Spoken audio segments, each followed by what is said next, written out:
berikan pada saya. Mungkin saya izin share screen ya, Bapak Ibu. Silakan. Apakah sudah terlihat layar saya? Ya, mungkin saya izin membuka ya, Bapak dan Ibu. Assalamualaikum warahmatullahi wabarakatuh. Waalaikumsalam Assalamualaikum warahmatullahi warahmatullahi wabarakatuh. Ya, selamat malam Waalaikumsalam. ya Bapak dan Ibu sekalian. Jadi, perkenalkan, nama saya Sri Oktaviani. Ya, saya sebagai salah satu trainer di Praba Engineering. Ya, selain menjadi trainer, sekarang saya juga bekerja di salah satu perusahaan konsultan. Kalau misalnya Bapak dan Ibu tahu Arup gitu ya, saya salah satu BIM technician di sana. Jadi, mungkin tema yang kali ini saya akan bawakan itu lebih ke project-project eh, terkait infrastruktur ya, karena memang spesialis saya adalah untuk di infrastruktur. Jadi, eh, biasanya tools yang majornya tools yang saya gunakan itu Civil 3D, kemudian juga InfraWorks seperti itu ya, software-software BIM yang bisa menunjang untuk proyek-proyek infrastruktur. Mungkin untuk kali ini juga saya akan membawakannya lebih general ya, Bapak dan Ibu, karena mungkin di sini yang ikut webinar itu bervariasi gitu ya. Mungkin ada yang masih basic dan mungkin ada juga yang sudah advance gitu ya. Jadi saya akan coba kupas mulai dari introduction, kemudian standar ya, standar yang biasanya kita gunakan ketika kita membuat BIM, kemudian kegunaan BIM-nya itu sendiri, bagaimana kita melakukan otomatisasi di dalam BIM, dan ini yang lagi hype banget sekarang semuanya itu apa-apa pakai AI gitu ya. Nah, di BIM ini juga kita ada ya sudah sampai penerapan AI di dalam BIM itu seperti apa. Oke, mungkin pertama-tama seperti biasa ini introduction terlebih dahulu. Apa itu BIM ya? Jadi, oh ya sebelumnya mungkin kalau misalnya ada yang ingin ditanyakan nanti bisa pada saat sesi tanya jawab ya, Bapak dan Ibu silakan bisa diketik saja di kolom Q&A atau nanti bisa mungkin open mic gitu ya. Oke, saya lanjutkan. Jadi, apa itu BIM? Kenapa kita menggunakan BIM? Di sini tujuannya adalah supaya kita bisa menjalankan proyek itu lebih efisien ya. Kenapa lebih efisien? Karena kita bisa memperkirakan secara menyeluruh berapa kira-kira volume dari desain yang kita buat, kemudian bagaimana nanti workflow kerjanya, kita bisa visualisasikan secara keseluruhan desain ini di dalam BIM, yang mana hal-hal tersebut juga bisa membantu kita untuk meminimalisir error begitu ya, Bapak dan Ibu. Karena diharapkannya kalau misalnya ternyata desain kita itu ada clash begitu ya dengan komponen yang lain, itu bisa kita ketahui sebelum konstruksi itu dilakukan. Jadi biasanya yang saya terapkan adalah kadang selain kita membuat komponen desain, kita juga merepresentasikan objek existing yang ada di dalam project tersebut. Supaya apa? Supaya kita bisa tahu kalau misalnya ternyata mungkin ada clash terhadap komponen existing atau tidak seperti itu ya. Tapi balik lagi ke kebutuhan projectnya mau sampai mana sebenarnya. Jadi balik lagi terhadap BIM sendiri, yang selalu kami tekankan adalah BIM ini bukan software ya Bapak dan Ibu. Jadi BIM ini merupakan metode, kemudian merupakan informasi yang kita input di dalam model kita.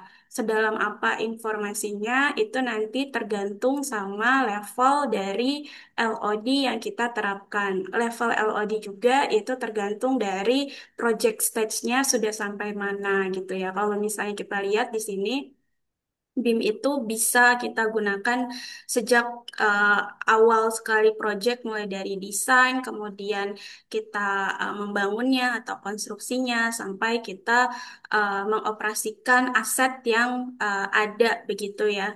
Jadi misal kita baru sampai stage DED, itu biasanya kita buat LOD 300 atau 350. Nanti masuk ke fase konstruksi, itu masuk ke LOD 400 sampai nanti ketika handover ke owner itu kita bisa sampai LOD 500. Nah, yang membedakannya apa? Biasanya yang membedakan itu adalah atributnya ya, informasi detail yang bisa kita tambahkan di dalam model itu. Nah, biasanya nanti itu juga ada standarnya. Nanti saya akan coba tampilkan ya dari file yang saya punya. Standar LOD itu seperti apa, mulai dari LOD 200, 300, 400, 500, seperti itu. Nah, jadi kalau misalnya kita lihat di sini, untuk BIM di infrastruktur itu mulai dari tahap perencanaan, kita membuat konsep desain, sampai nanti kita membuat detail desain. Nah, mulai dari plan dan konsep ini biasanya kita pakai salah satu software yang namanya InfraWorks ya. Jadi InfraWorks ini biasanya kita gunakan ketika fase project itu masih preliminary design seperti itu. Nanti masuk ke dalam detail design itu biasanya kita pakai Civil 3D. Jadi kalau misalnya di infrastruktur, utamanya software yang kita gunakan itu adalah Civil 3D ya. Kalau misalnya di bangunan atau building kita biasa pakai Revit, tapi tidak menutup kemungkinan secara proyek keseluruhan, semisal di proyek infrastruktur nggak butuh Revit itu nggak juga, karena beberapa komponen setiap software itu kan dia punya kapabilitas nya masing-masing gitu ya. Jadi memang uh, dalam beberapa objek itu dalam proyek infrastruktur kita tetap juga menggunakan Revit untuk pemenuhan desain kita seperti itu. Lalu ada juga di sini pada saat stage-nya konstruksi kita bisa mensimulasikan bagaimana pekerjaan atau bangunan itu dibangun. Jadi dengan salah satu software yang biasanya kita gunakan di sini adalah Navisworks ya. Jadi di Navisworks itu kita bisa pertama kita bisa cek apakah ada komponen yang clash atau tidak, karena di dalam infrastruktur sendiri yang pernah saya lakukan itu banyak sekali multidisiplinnya ya. Kalau misalnya di bangunan kan biasanya majornya ada tiga, ada arsitektur, struktur, kemudian MEP gitu ya. Kalau di infrastruktur, saya ngerasanya sih lebih luas lagi gitu ya, karena misal ada salah satu proyek jalan. Nah, proyek jalan ini kalau misalnya yang saya pernah kerjakan, eh, itu selain dia membangun jalannya, dia juga membangun utilitas bawah tanahnya. Nah, ini nanti saya juga bisa tunjukkan salah satu sampel proyeknya ya. Jadi utilitasnya itu apa aja? Nah, itu ada jaringan listriknya, kemudian ada utilitas untuk airnya, ada utilitas untuk telekomunikasinya gitu. Eh, Mungkin kalau misalnya di Indonesia, biasanya proyek infrastruktur itu majornya kaitannya mengenai bendungan, kemudian jalan, kemudian jembatan, begitu ya. Nah, kebetulan saya pernah menjalankan salah satu proyek di Qatar ya. Jadi mereka itu ketika membangun jalan, mereka juga bangun utilitas di bawahnya. Jadi di bawahnya itu multidisiplin yang kita cek itu nanti ada banyak. Jadi kita cek class jalan terhadap jaringan telekomunikasinya, jalan terhadap jaringan airnya, jalan terhadap uh, jaringan listriknya. Nah, itu semuanya dimodelkan. Jadi kita memang butuh satu software koordinasi untuk kita cek desainnya apakah sudah sesuai atau belum, apakah ada yang perlu di-adjust pada saat konstruksi atau tidak. Nah, itu biasanya kita cek dengan menggunakan Navisworks seperti itu ya. Kemudian, kalau misalnya pada saat operasional, biasanya nanti setelah dibangun, model BIM yang kita sudah buat ini akan menjadi aset model untuk owner, yang mana akan menjadi pegangan mereka kalau misalnya mereka perlu melakukan maintenance ya, misal ada lampu yang perlu diganti, mereka bisa cek atau lihat lampunya itu mereknya apa, kemudian uh, detailnya, kualifikasinya seperti apa, supaya pada saat pergantian itu bisa diganti dengan spek yang sama atau mungkin lebih bagus lagi. Jadi itu secara general dan keseluruhan bagaimana kita menerapkan BIM mulai dari tahap desain, kemudian konstruksi maupun juga operasional. Nah, kalau misalnya ditanya tujuannya itu apa aja, tadi ya pertama kita bisa mendeliver, yang kita deliver biasanya ke owner itu adalah 3D model beserta dengan informasi detail di dalam modelnya begitu ya.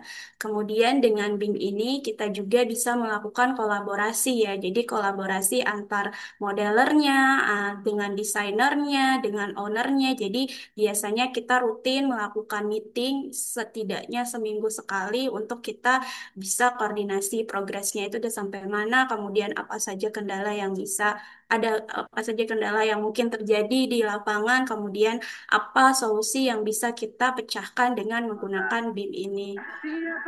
Kemudian di sini kita juga bisa mengkoordinasikan desain tadi ya kaitannya untuk kita bisa meminimalisir error begitu ya. Kemudian untuk streamline antara planning, progress report sampai nanti cost control. Kenapa di sini ada cost control? Karena nanti dari BIM ini biasanya kita bisa tahu, kita bisa perkirakan berapa total volume dari desain kita.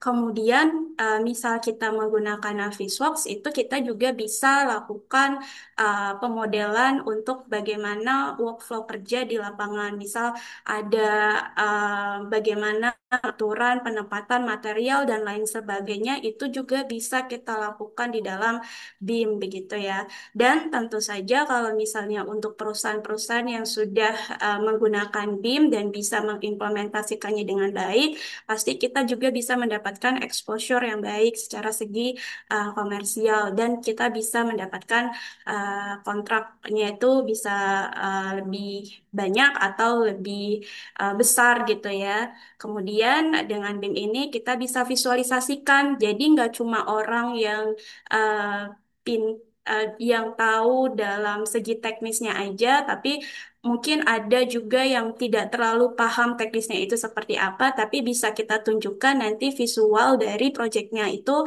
bagaimana. Nah, visualization ini biasanya yang kita tampilkan di InfraWorks ya, atau kalau misalnya pengen lebih advance lagi, itu biasanya kita bawa ke Twinmotion untuk di-render, untuk kita bikin semacam video presentasi begitu. Jadi nanti owner tuh bisa lihat desain kita itu dari awal sampai akhir seperti apa. Kemudian tadi ya untuk operasional dan maintenance juga, jadi pada saat proses handover itu bisa lebih akurat desain atau data yang kita berikan.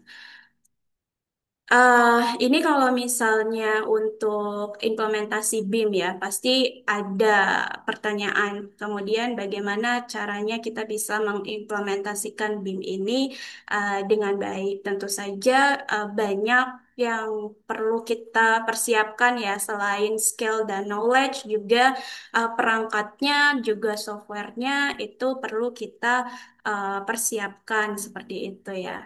Nah, kemudian bagaimana standar yang biasanya kita gunakan di dalam BIM? Jadi kalau misalnya untuk BIM di Indonesia sendiri itu sudah ada ya standarnya. Ini contohnya Peraturan PU nomor 9 tahun 2001.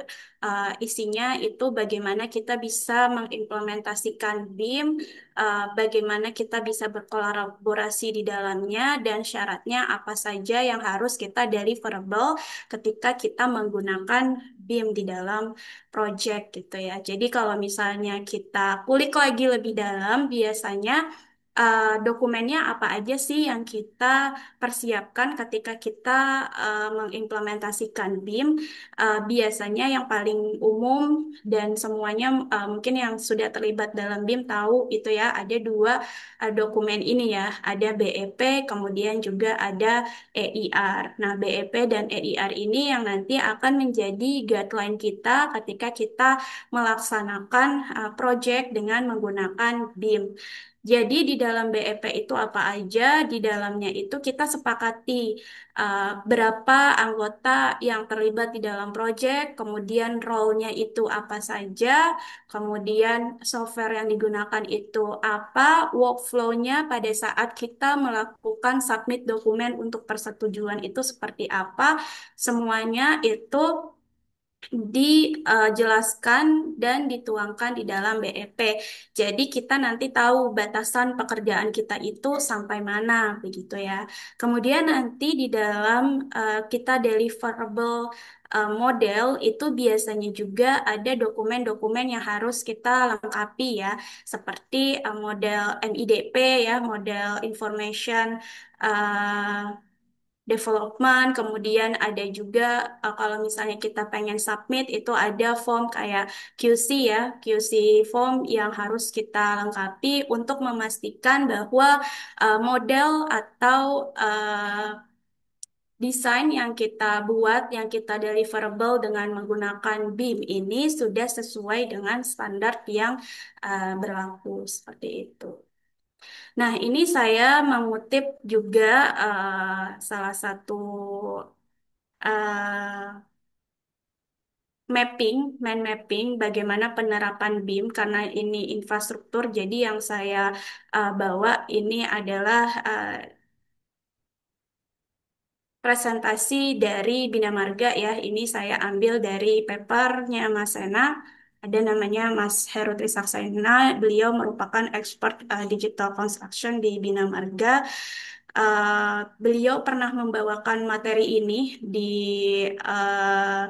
Autodesk University ya, judulnya Indonesia 4.0 BIM Used Through Mega Project, khususnya ini buat IKN gitu ya. Bagaimana penerapan BIM di Indonesia, khususnya di sini mungkin Bina Marga. Kenapa saya pilih Bina Marga? Karena memang temanya infrastruktur. Jadi di Bina Marga itu mereka sudah punya standar library ya, standar library yang mereka kumpulkan mungkin dari proyek-proyek yang berjalan di bawah naungan Bina Marga. Kemudian nanti biasanya sebelum mulai kita membuat modelnya, kita bikin dulu BIM model preparation itu seperti mungkin pembuatan family. Nah, biasanya pembuatan family kalau di Revit kita bilangnya family ya. Kalau misalnya di Civil 3D itu kita bilangnya subassembly. Bagaimana kita bisa memproduce family-family atau subassembly-subassembly ini sesuai dengan standar LOI yang sudah diterapkan atau distandarkan kayak gitu ya. Kemudian nanti di Bina Marga itu juga mereka sudah punya katalog untuk pay item ataupun juga kalau misalnya di Revit juga sama yang namanya master format gitu. Nah, yang mana katalog ini biasanya digunakan untuk membantu kita mendefine quantity ya, quantity tapi berdasarkan item pekerjaan yang ada. Jadi nanti bisa membantu pada saat proses payment begitu ya, karena pendevelopmentnya di sini sudah sampai 5D kalau misalnya di Bina Marga sendiri. Jadi softwarenya yang digunakan apa saja, ada Revit ya, ada Civil 3D, kemudian juga Navisworks. Opsional kalau misalnya mungkin di sini Di levelnya infrastruktur Civil sudah 3D advance ya, itu kita ada juga bisa menggunakan Dynamo. Dynamo ini untuk kita Dynamo. bisa otomatisasi pembuatan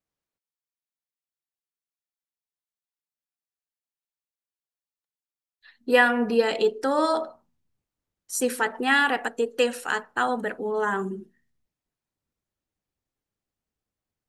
Nah, ini salah satu contoh ya yang diterapkan oleh Bina Marga. Jadi nanti kalau misalnya Bapak dan Ibu mau coba implementasikan, itu bisa di-download master formatnya di dalam websitenya Bina Marga. Itu uh, free ya, bisa diakses secara umum. Jadi nanti itu berupa XML yang bisa kita import ke dalam Revit maupun juga Civil 3D. Nanti isinya akan seperti ini ya. Nanti volume yang kita assign, jadi dari model 3D yang kita buat, kemudian kita keluarkan volumenya. Volumenya itu bisa kita assign atau kita attach berdasarkan pekerjaan-pekerjaan yang ada seperti itu. Nah, ini juga sama kalau misalnya di Civil 3D, ini kita bikin namanya pie item. Jadi nanti di situ terlihat kodenya, kode pekerjaannya, deskripsi pekerjaannya, kemudian unit type ini berupa volumenya gitu ya. Nah, sebenarnya untuk KTO ini atau pie item ini di Civil 3D, semisal kita nggak punya model 3D-nya, itu bisa juga kita gunakan. Jadi pie item di Civil 3D ini dia bisa membaca objek-objek seperti polyline, polygon, itu juga bisa untuk kita mengetahui misal kalau misalnya buat rel itu dia sampai berapa panjang gitu ya, atau misalnya area yang di develop atau area grading itu berapa luas. Nah, itu bisa dibaca ya oleh pie item yang ada di Civil 3D. Jadi mungkin pada saat tender kita perlu tahu begitu ya estimasi biaya untuk dalam satu project itu bagaimana, tapi kita belum punya model BIM-nya. Nah, itu bisa kita coba estimasikan dengan menggunakan metode pie item ini di Civil 3D. Kemudian nanti semuanya model dari BIM, model dari Revit dan Civil 3D ini bisa kita bawa ke dalam Navisworks. Nanti di dalam Navisworks itu bisa terlihat ya di dalam propertiesnya, description-nya, itu bisa kebawa nanti properties dari Revit maupun properties dari Civil 3D. Nanti di dalam Navisworks ini misal mau kita keluarkan lagi volume totalnya itu juga nanti bisa terlihat ya. Oke, jadi juga tadi sempat saya singgung ketika kita ingin mengimplementasikan BIM di dalam proyek sudah otomatis kita juga harus punya skill dan juga pengetahuannya. Nah, di sini biasanya manajemen itu akan mentraining begitu ya karyawan-karyawannya atau mungkin sumber daya manusianya untuk mengikuti training-training BIM. Jadi Bapak dan Ibu silahkan kalau misalnya di Praba gitu ya, bisa nanti kalau misalnya mungkin ketemu saya, kalau sesinya Civil 3D atau InfraWorks, atau ada juga trainer-trainer lain yang lebih berpengalaman dan juga lebih jago lah gitu ya. Jadi saya cuma salah satunya aja. Nah, biasanya trainingnya itu apa? Trainingnya itu nanti disesuaikan sama role kita di dalam project itu apa. Kalau misalnya saya sebagai modeler infrastruktur, ya saya bisa ambilnya Civil 3D. Kalau saya modelernya untuk building, saya bisa ambilnya Revit. Kalau misalnya saya sebagai BIM koordinator, saya bisa ambil training Navisworks dan lain sebagainya ya. Nah, jadi ini eh, kalau misalnya kita sudah menggunakan BIM ya, banyak software-software yang bisa kita gunakan. Majorly mungkin kalau misalnya di Indonesia pakainya Autodesk gitu ya, tapi ada juga founder lain seperti Trimble dan lain sebagainya gitu ya. Nah, ini ada Syncro. Syncro ini salah satu yang software selain Navisworks ya, ada juga Syncro yang bisa kita gunakan untuk memvisualisasikan pekerjaan di lapangan seperti apa. Kalau Naviswork itu memang dia tampilannya lebih sederhana, lebih mudah untuk dipelajari ya. Tapi ini tentatif, maksudnya menurut saya lebih mudah, belum tentu mungkin menurut Bapak dan Ibu lebih mudah. Tapi kalau misalnya sinkro, memang dia lebih advance lagi, lebih lebih bagus visualnya dibanding dengan Navisworks. Kemudian ada juga Autodesk Construction Cloud. Autodesk Construction Cloud itu merupakan salah satu CDE ya, Common Data Environment yang digunakan oleh Project BIM, dan sepengetahuan saya juga kalau di Indonesia itu kebanyakan pakainya ACC ini ya, khususnya Autodesk Docs untuk manajemen data. Jadi semua model yang Bapak dan Ibu sudah buat itu semuanya bisa disimpan di dalam Autodesk Docs tersebut atau di dalam ACC tersebut. Yang mana mungkin kalau misalnya belum pakai ACC, pakainya Google Drive gitu ya. Tapi kan kalau misalnya Google Drive itu kita nggak bisa buka Revit di dalamnya, buka CAD di dalamnya. Ah, kita juga nggak bisa melakukan proses review di dalamnya. Jadi kalau misalnya Google Drive itu cuma hanya untuk penyimpanan saja, tapi kalau misalnya ACC ini selain untuk penyimpanan data, itu bisa juga kita gunakan untuk berkolaborasi atau kita melakukan review di dalamnya gitu. Jadi misalnya Bapak dan Ibu di sini sebagai reviewer, Bapak dan Ibu tidak punya Civil 3D ataupun Revit untuk membuka model Civil 3D atau Revit, tapi Bapak dan Ibu perlu membukanya untuk review. Misal proyeknya Bapak dan Ibu itu sudah menggunakan ACC, itu bisa langsung dibuka aja modelnya di dalam ACC. Dan untuk bisa mengaksesnya itu nggak perlu laptop atau PC yang standarnya tinggi ya, karena ACC ini dia web based, jadi bisa yang penting kita connect dengan internet aja, kita bisa langsung buka modelnya. Tapi kalau misalnya khusus untuk modeler memang kita perlu penunjang PC yang cukup baik supaya kita bisa memodelkan dengan cepat dan efisien seperti itu ya. Nah, jadi di dalam deliverablenya biasanya ini juga tertuang di dalam BEP gitu ya. Kita itu harus submitnya atau kita harus delivernya dalam format apa? DWG kah? RVT kah? Kalau DWG itu biasanya Civil 3D dia formatnya DWG. Kalau misalnya Revit itu RVT, kemudian Revit Family itu RFA, begitu ya. Subassembly itu PKT, kalau misalnya kita bikin custom assembly di dalam subassembly composer. Kemudian kalau misalnya kita menggunakan Navis, biasanya kita deliver dalam bentuk NWD atau NWF seperti itu. Oke, jadi ini salah satu bagaimana kita menjalankan BIM ya. Jadi biasanya nanti yang ada di sini owner ya. Owner dia yang akan menunjuk siapa konsultan dan kontraktor yang akan menjalankan proyek tersebut.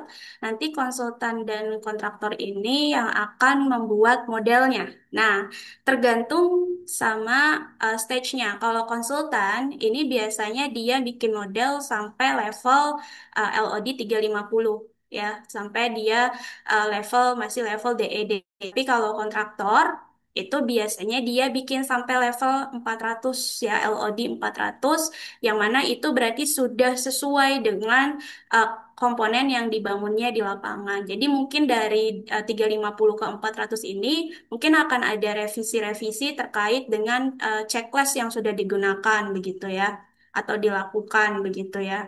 Jadi nanti sama kontraktor ini modelnya yang akan di-upgrade dari LOD 350 ke LOD 400. Nanti mereka akan mensubmit model-modelnya ke dalam project management system. Jadi platformnya ini tergantung yang digunakan di dalam project apa. Apakah mungkin masih pakai Google Drive atau mungkin sudah menggunakan ACC ini ya. Jadi nanti kalau misalnya kita sudah menggunakan ACC atau CDI, proses reviewnya itu di dalam CDI tersebut. Jadi semisal modeler submit atau modeler upload ke CDI, nanti reviewer akan melihat modelnya di dalam CDI, memberikan komentar. Kalau misalnya sudah sesuai, mungkin nanti bisa dilanjutkan ke eh, stage berikutnya, tapi kalau misalnya ternyata belum sesuai, itu biasanya akan dikembalikan lagi ke modeler untuk direvisi, kemudian nanti disubmit kembali seperti itu. Jadi nanti di dalam penggunaannya mulai dari desain, konstruksi, dan juga operation, maintenance itu di sini kita bisa lihat ya di dalam desain itu kita akan melakukan koordinasi. Mungkin kalau misalnya ada tim arsitektur nih, mereka yang akan melakukan energi analisis begitu ya. Itu juga ada toolsnya di dalam BIM. Nanti akan saya sampaikan di akhir-akhir slide itu ada implementasi AI di dalam BIM. Kemudian drawing production ini akan terus berlanjut gitu ya, mulai dari desain, construction sampai maintenance. Kemudian nanti di dalam construction ini ada construction scheduling, cost management dan lain sebagainya sampai nanti kita handover aset ke owner seperti itu.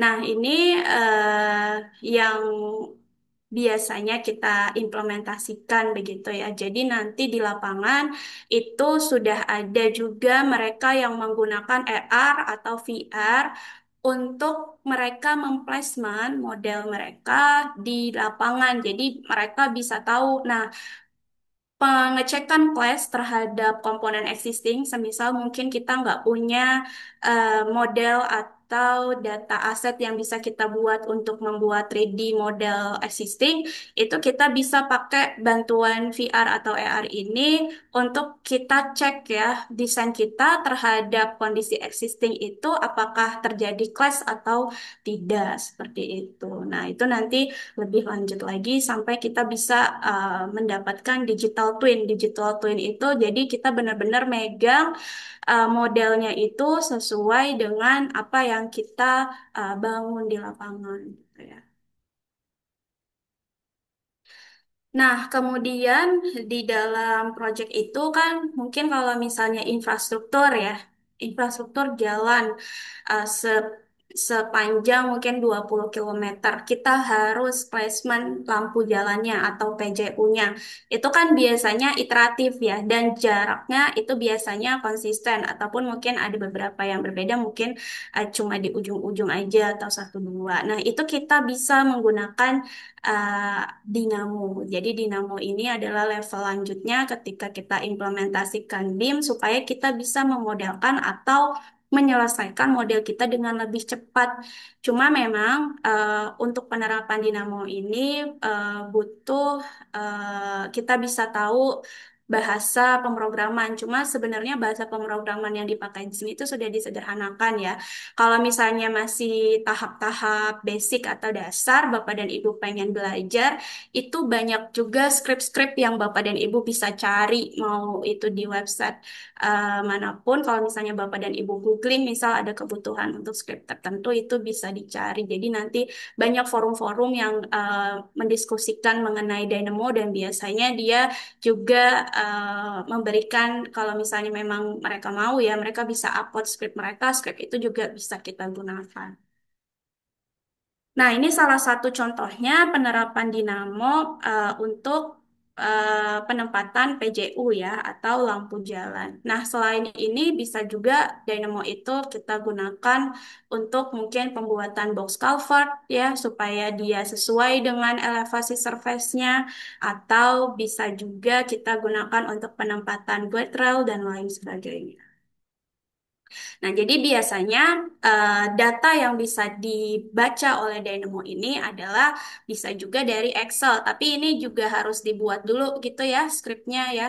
Jadi nanti skrip yang di Dynamo itu kita susun, kita programkan supaya dia bisa membaca data Excel yang kita buat sini. Jadi nanti kita bisa define dari modelnya, nama modelnya apa, kemudian dia sign-nya itu tipenya apa. Nanti di sini kita bisa define change-nya dari change berapa sampai berapa, kemudian jarak antar PJU-nya itu berapa. Kemudian nanti di sini kita bisa define sisinya, sisi kanan atau sisi kiri, seperti itu. Nah, ini salah satu contohnya ya, dalam bentuk 3D. Nah, PJU ini biasanya sih kalau saya bikinnya di Revit ya. Jadi ada model Revit yang membantu biasanya untuk kalau proyek-proyek infrastruktur itu yang bikin di Revit itu biasanya kayak traffic sign-nya, kemudian sign itu rambu ya, rambu lalu lintasnya, kemudian lampu jalannya. Kalau misalnya di situ ada box culvert, bisa dibuat juga di Revit terlebih dahulu, jembatan, seperti itu ya. Nah, itu biasanya adalah objek-objek yang kita buat di Revit, tapi nanti bisa juga kita import ke Civil 3D. Biasanya kalau saya ekspor jadi 3D DWG supaya di placement di dalam Civil 3D-nya sesuai dengan koordinat dan elevasinya seperti itu. Nah, ini sedikit sedikit update aja kalau misalnya di BIM juga ini kita bisa memanfaatkan AI, salah satu software dari Autodesk yang sudah bisa menggunakan AI ini yang saya tahu itu ada namanya Forma. Nah, Forma ini itu adalah biasanya yang menggunakan memang arsitek ya mereka untuk melakukan energi analisis. Jadi apa saja yang bisa kita lakukan di dalam Forma. Contohnya ini ya, kita bisa merunning untuk energi analisis. Jadi kita bisa tahu di situ kebutuhan energinya uh, seberapa besar gitu ya. Atau bisa juga kita lakukan namanya solar energy analysis. Jadi nanti di dalam Forma itu mirip seperti di InfraWorks juga ya. Kita define area project kita di mana. Nanti dia akan membaca iklim di daerah tersebut itu seperti apa. Jadi nanti di situ kita bisa tahu intensitas mataharinya sebesar apa. Misal nanti di situ di atas gedung mungkin kita pengen taruh solar panel begitu ya. Itu nanti kita bisa tahu kapasitas yang bisa kita dapatkan di situ berapa. Di sini kita bisa lihat ya dia satuannya kilowatt per hour per meter perseginya itu nanti berapa. Kemudian di dalam forma ini dengan bantuan AI juga kita bisa melakukan optimasi bentuk dari buildingnya berdasarkan iklim yang ada di sekitarnya. Itu yang paling optimum bentuk bangunannya seperti apa? Apakah tiga kotak seperti ini atau dua menara kembar seperti ini? Itu nanti bisa kita analisa energinya gitu. Nanti dia akan memberikan beberapa alternatif mana yang paling optimum. Tentu saja, ini tuh cuma sebagai alat bantu ya, Bapak dan Ibu, nggak yang 100% kita pakai yang dari keluaran dari Forma, tapi tentu saja butuh engineering skill-nya untuk kita tetap bisa membuat desain yang make sense seperti itu. Nah, ini contoh penerapan AI di dalam Forma untuk mendefine material apa yang cocok ya misal untuk uh, wall-nya atau di roof-nya atau di window-nya. Nah, ini contoh analisa angin. Analisa angin juga kita bisa lakukan di Forma. Kemudian analisa kebisingan, ya ini tergantung nanti dia uh, seberapa jauh dia jaraknya terhadap jalan bangunannya itu nanti akan bisa terlihat ya berapa desibel di situ potensi kebisingannya. Kalau microclimate ini berdasarkan kondisi, jadi kita bisa tahu di bulan Juni, di bulan Juli kondisi anginnya seperti apa, kemudian temperaturnya seperti apa, itu ada namanya microclimate analysis. Atau yang juga pernah saya uh, tahu dan coba itu ada juga namanya open space gitu ya. Open space itu dia penerapan AI tapi di fase konstruksi. Jadi kalau misalnya Bapak dan Ibu ke lapangan itu misal supervisor lah ya kita bilang dia akan mengecek progres konstruksi sampai mana. Mungkin kebanyakan masih pakai manual. Kalau misalnya kita pakai open space, dia pakai bantuan AI. Jadi kita inspeksi itu kita sambil pakai helm yang di atasnya itu ada kamera 360. Nah, kamera 360 ini yang akan merecord uh, dia kondisinya atau prosesnya sudah sejauh mana. Nanti setelah itu sesampainya kita di office, kita bisa upload ya, nanti dalam bentuk foto atau videonya nanti sama AI dia generate. Nanti dia akan memberitahu kita progres konstruksinya itu sudah berapa persen.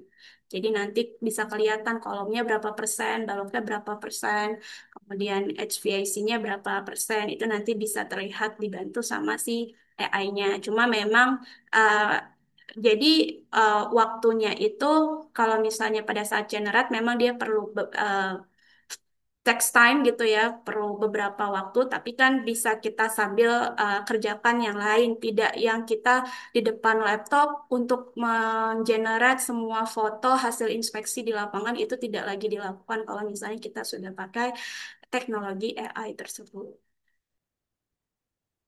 Oke, nah jadi mungkin ini sedikit konklusi ya, atau mungkin saya coba buka salah satu model. Jadi ini adalah contoh project yang pernah saya lakukan. Ini saya menggunakan aplikasi Navisworks ya, Bapak dan Ibu, untuk saya koordinasikan modelnya. Jadi di sini ada model apa aja, di sini ada model jalannya, kemudian di sini ada lampu jalannya, street light-nya, kemudian di bawahnya. Nah, di sini ada utilitasnya. Ini ada utilitas untuk airnya. Kemudian kalau misalnya kita maju lagi ke depan, sini kita bisa lihat juga ada traffic sign ya.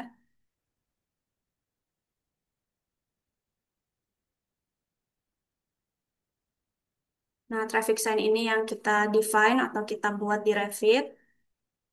Kemudian kita placement berdasarkan koordinat dan elevasinya. Nah, ini landscape-nya juga bisa ke bawah. Kalau landscape-nya sendiri, ini saya Bisa bawa ditampilkan FBX dari InfraWorks-nya gitu ya.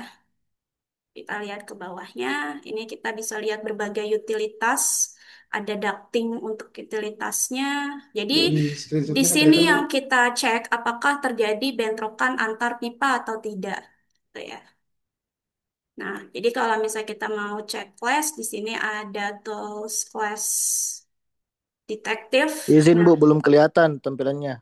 oh iya, maaf, saya stop share, kemudian saya share kembali ya. Oke, sudah terlihat? Sudah.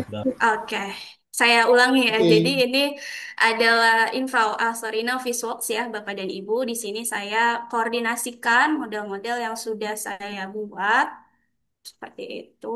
Eh, Nah, jadi ini ya, di sini ada model untuk jalannya, kemudian ada model lampu jalannya di sini. Nah, ini juga to be attention ya, Bapak dan Ibu. Ketika kita menggunakan BIM, itu ada yang namanya naming template atau standar penamaan. Jadi setiap file yang kita submit itu sudah harus berdasarkan standar yang kita gunakan. Nah, biasanya di BEP itu kita pakai standarnya itu ISO 19650 gitu ya untuk naming template ini. Nah, ini ada kita bisa lihat dari namanya itu ada kode-kodenya. Misal HW ini untuk highway, kemudian PW ini untuk jaringan potable water, SW ini untuk surface water, untuk air, TE ini untuk jaringan telekomunikasi, IL ini untuk electrical, LS ini untuk landscape, DS ini untuk directional sign, begitu ya. IR ini untuk irrigations dan lain sebagainya. Jadi di Navisworks ini nanti kita akan cek kelasnya. Sini ada kelas detektif. Nah, kita membuat tes kelasnya sebanyak file yang kita bawa di sini dikalikan. Jadi misal ini ada berapa file? Misal 10 file, berarti 10 kali 10 itu nanti jumlah kelas tes yang bisa kita lakukan ya. Jadi nanti, nah di sini kan nggak mungkin kita lakukannya manual ya, Bapak dan Ibu. Jadi yang saya pernah implementasikan untuk Navisworks itu ada salah satu add-on namanya Codigame. Ini free. Bapak dan Ibu bisa download dan bisa cari. Ini bisa membantu kita untuk kita membuat namanya class matrix ya. Jadi nah, ini coba saya tunjukkan. Jadi kalau di dalam BIM kita mendeliverable class, Itu ada standarnya biasanya. List class-nya akan seperti ini. Jadi nanti di situ kita bisa tahu dia jarak kelasnya itu berapa ya antara entity apa dan entity apa gitu ya. Kemudian nanti atau secara lebih simpel lagi itu kita bisa lihat dalam bentuk matriks seperti ini. Nah, ini kalau misalnya kita bikinnya manual, kalau misalnya Bapak dan Ibu ada yang pernah tahu BIM Collaborate Pro di CDE, itu kita bisa secara otomatis dapetin matriks ini.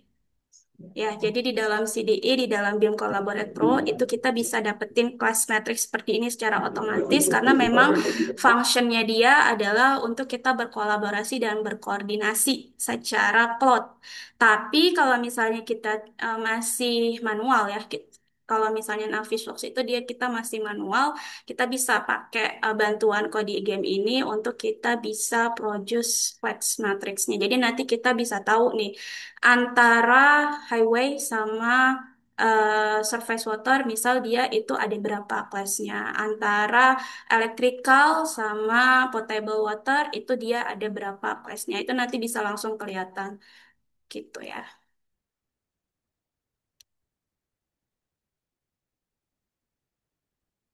Kalau misalnya kita go through di sini, nah landscape-nya ini saya ambil dari InfraWorks ya, Bapak dan Ibu. Jadi kita bisa dapetin visual material seperti ini. Atau sebenarnya di Navisworks sendiri juga kita bisa atur sih. Di sini ada Autodesk Rendering. Eh, nah ini default ya. Sama kalau misalnya kita pakai Civil 3D, kita mau apply material, option ini juga ada.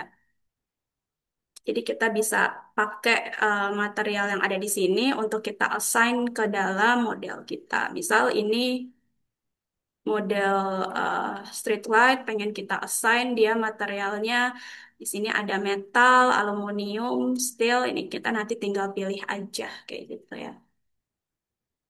Nah ini termasuk vegetasinya juga ini saya dari InfraWorks ya. Jadi dari InfraWorks saya ekspor dalam bentuk FBX baru saya bawa ke dalam Navisworks. Jalannya sudah otomatis kita buat di Civil 3D.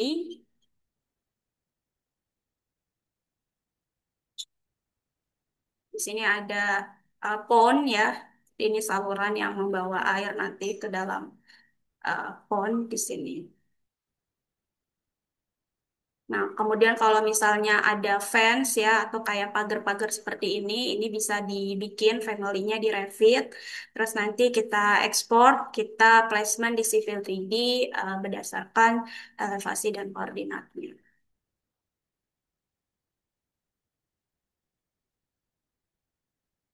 Nah, ini ada juga utilitas existing yang kita buat. Jadi kita bisa tahu misal ada objek kita yang place terhadap existing itu di mana.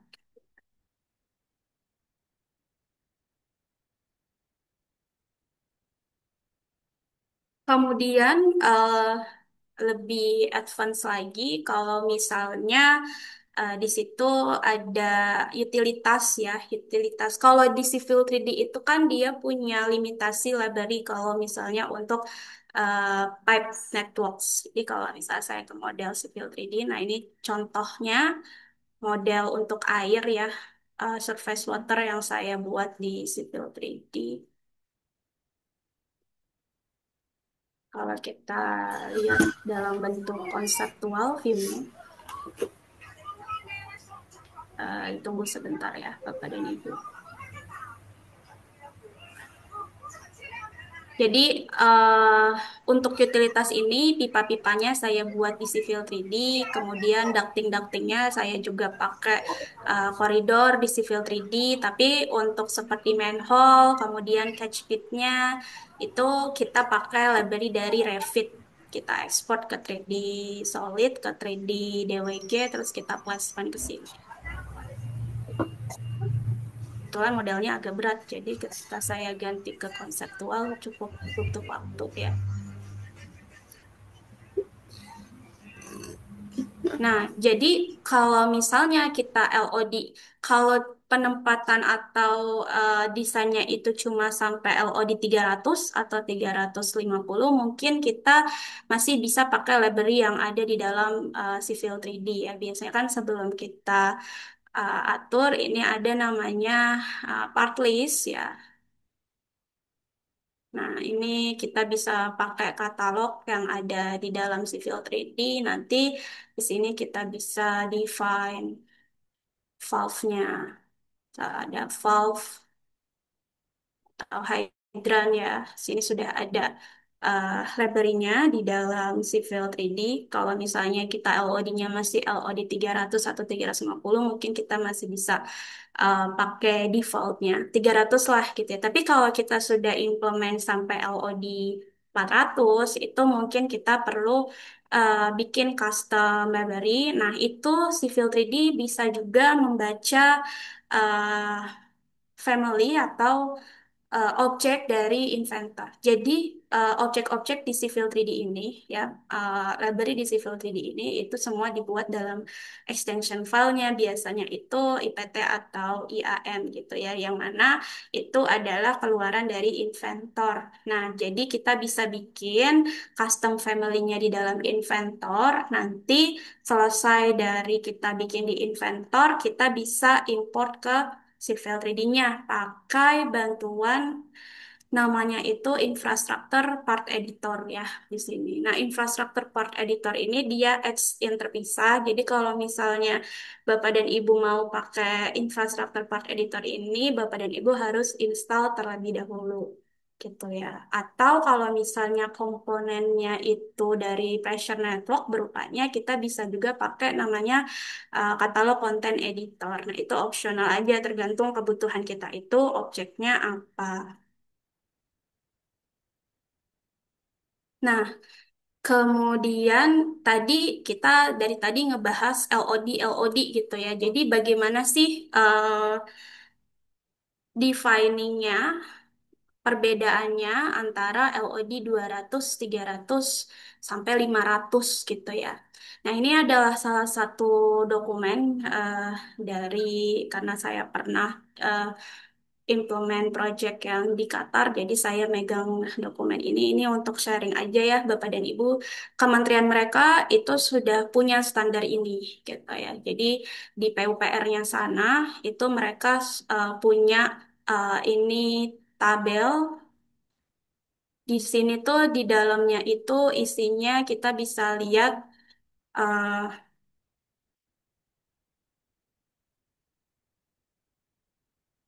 saya ke paling depan ya.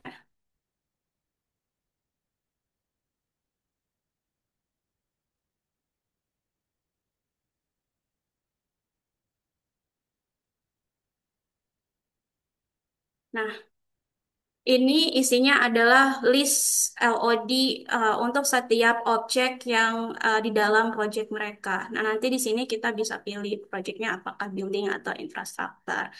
Nah, mungkin kementerian kita juga punya gitu ya, cuma saya yang nggak tahu. Tapi ini saya pakai contoh yang saya punya aja. Jadi misal saya sebagai BIM modeler, saya mau bikin objek yang itu sampai LOD 400 atau 500. Nah, saya bisa cek di sini. Misal infrastruktur ya masuknya. Kemudian di sini kita bisa pilih subdisiplinnya. Subdisiplinnya itu apa? Apakah directional sign? Kalau directional sign ini kita bisa langsung klik. Nanti di sini muncul listnya di directional sign itu ada apa? Oh, ada gantry. Kalau misalnya mungkin saya kliknya subdisiplinnya roads, nanti di muncul lagi sama dia komponen-komponen yang ada di roads itu ada apa aja.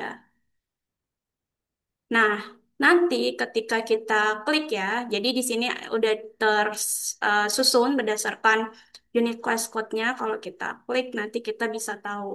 Ketika kita mau bikin gantry dengan standar LOD 400, itu bentuknya harus seperti apa, dan informasi yang harus kita tambahkan itu apa aja. Ini ada ya asset information, itu kita harus menambahkan informasi. Di sini ada asset condition, ada installation date, ada warranty end sama startnya, dan lain sebagainya. Jadi nanti eh, informasi-informasi ini yang akan kita import ke dalam model kita. Kalau misalnya di Civil 3D itu ada namanya property set ya. Jadi kita bisa define di sana. Kalau misalnya di Revit juga ada toolsnya. Kalau misalnya kita pengen nambahin semacam custom properties ya untuk memenuhi standar LOD tersebut.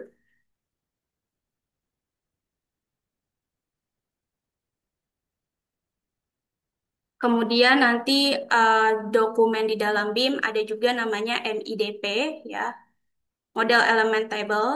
Nah, ini biasanya project-project misal Bapak dan yang saya tahu misal karena saya infra pernah beberapa kali terlibat project dengan HK itu mereka sudah punya template-nya untuk MIDP ini. MIDP ini nanti isinya apa? Isinya adalah jumlah model yang kita buat ya. Jadi nanti semua list model itu kita bikin MIDP-nya gitu ya. Jadi nanti kita bisa tahu berapa file yang harus kita submit, yang harus kita bisa dapat approval. Itu nanti semua filenya udah namanya itu sudah terassign berdasarkan nama modelnya ISO 19650 seperti itu.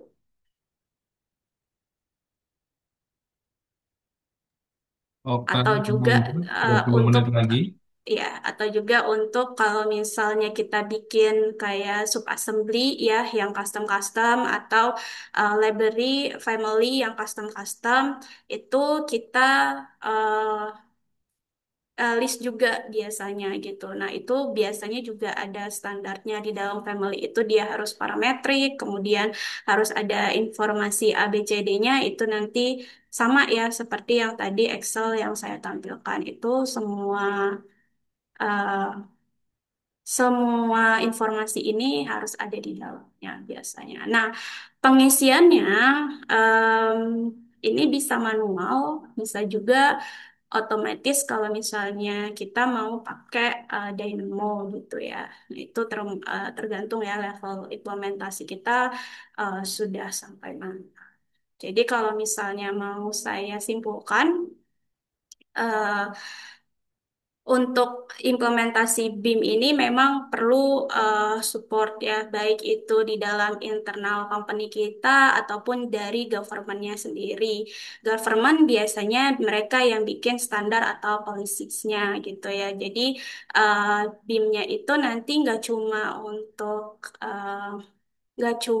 untuk exposure keren-kerenan, tapi benar-benar bisa bermanfaat gitu ya di dalam project. Dan biasanya kita juga melakukan semacam evaluasi workflow. Jadi kalau misalnya dalam satu project itu di akhir kita bikin yang namanya lesson learn. Jadi apa nih yang perlu kita improve, metode workflow baru apa yang perlu kita implementasikan untuk kita menghindari kesalahan yang kita lakukan di project sebelumnya seperti itu.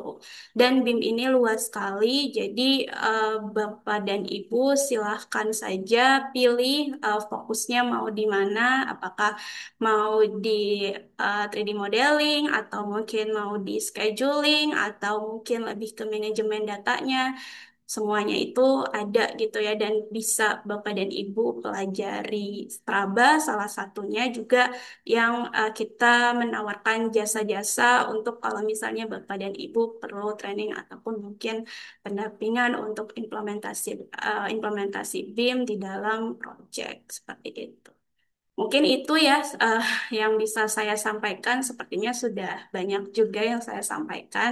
Sedikit dari apa yang pernah saya implementasikan di dalam proyek. Mungkin saya kembalikan ke Pak Musli ya, Pak. Baik, terima kasih sharingnya. Oh, banyak sekali ini, detail sekali. Dan ini materi-materi ini jarang ya diekspos di seperti LinkedIn atau mungkin Facebook ya. Lebih kebanyakan ke modeling karena beberapa hari kemarin lebih modeling. Jadi ini melengkapi dari 3 hari sebelumnya banyak sekali insight yang baru, standarisasi-standarisasi dari syarat-syarat yang BIM tidak hanya model, tidak hanya koordinir, ternyata bisa berkolaborasi bahkan sampai detailingnya, ya sampai inventor ya. Kalau kita seberapa detail kita butuh ya, kalau detailing nanti kita belajar inventor gitu ya. Oke, baik, kita akan ke untuk paparannya udah selesai berarti ya. Iya, sudah. Baik, saya akan bacakan untuk beberapa pertanyaan. Pertanyaannya cukup banyak ini. Assalamualaikum warahmatullahi wabarakatuh. Ini absen saja Pak Abdul Razak, Pak Zaki, Pak Muhammad Razak, Pak Yunus. Terus ini nanyakan link absen. Absen itu kita tidak ada absen, jadi nanti di akhir selalu saya sampaikan akan kita generate mana yang ikut beberapa menit. Nah, itu yang kita kasih absen. Kalau cuma 1 detik pergi, kita tidak akan kasih absen ya. Tidak mungkin bisa lah. Gitu ya. Oke, terus Pak Uli izin, Pak Muhammad Guntur, mohon maaf, file materi bisa di-share ke kami. Nah, kalau materi isinya mungkin tidak bisa, tapi kalau PPT ya nanti monggo ke Mbak Okta. Jika bisa langsung kasih ke saya, nanti saya share. Jika tidak bisa juga itu adalah hak prerogatif dari Mbak Okta ya. Oke, yang Pak Ihsan sudah tertampil, Pak Dede belum tertampil, ini belum tertampil juga. Ini tadi banyak yang belum tertampil ya. Iya, tadi saya belum, kayaknya karena share-nya cuma PPT ketika jam ke Oh ya, Nafis, jadi Nafisnya betul, nggak betul. kelihatan. Ya. Ya, ya, oke. Ini yang isi ya sekarang. Pak Amin Nurreza, bagaimana BIM mendukung konsep digital twins dalam infrastruktur? Ya, saya izin menjawab. Jadi, eh, digital twin dalam infrastruktur itu tadi ya biasanya kita berawal dari bikin modelnya dulu. Jadi kita bikin modelnya itu based on Civil 3D, berkolaborasi juga dengan Revit. Nanti kita koordinasikan di Navisworks. Nah, nanti kita cek terhadap kondisi existing di lapangan. Nah, itu bisa menggunakan AR atau VR gitu ya.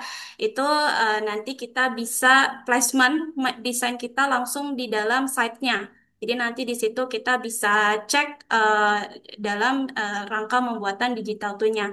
Atau yang paling baru di dalam Autodesk untuk infrastruktur khususnya air itu udah ada software seperti InfoWorks WS Pro, kemudian ada InfoWorks ICM. Nah, itu lebih dekat lagi tuh karena software itu bisa kita gunakan untuk menganalisa kalau misalnya kita pengen melakukan analisa banjir kawasan. Nah, itu kita bisa menggunakan ICM itu. Jadi kita input data-datanya, nanti analisanya kita lakukan di ICM, nanti ICM bisa melakukan visual kalau misalnya mungkin ada kemungkinan terjadinya banjir, area mana aja yang terdampak, itu bisa kita lihat gitu digital twin. Jadi sejauh mana digital twin di dalam infrastruktur itu sampai kita kalau misalnya di WS Pro, misal badannya itu seperti let's say lah PDAM, mereka pengen tahu aset-aset mereka itu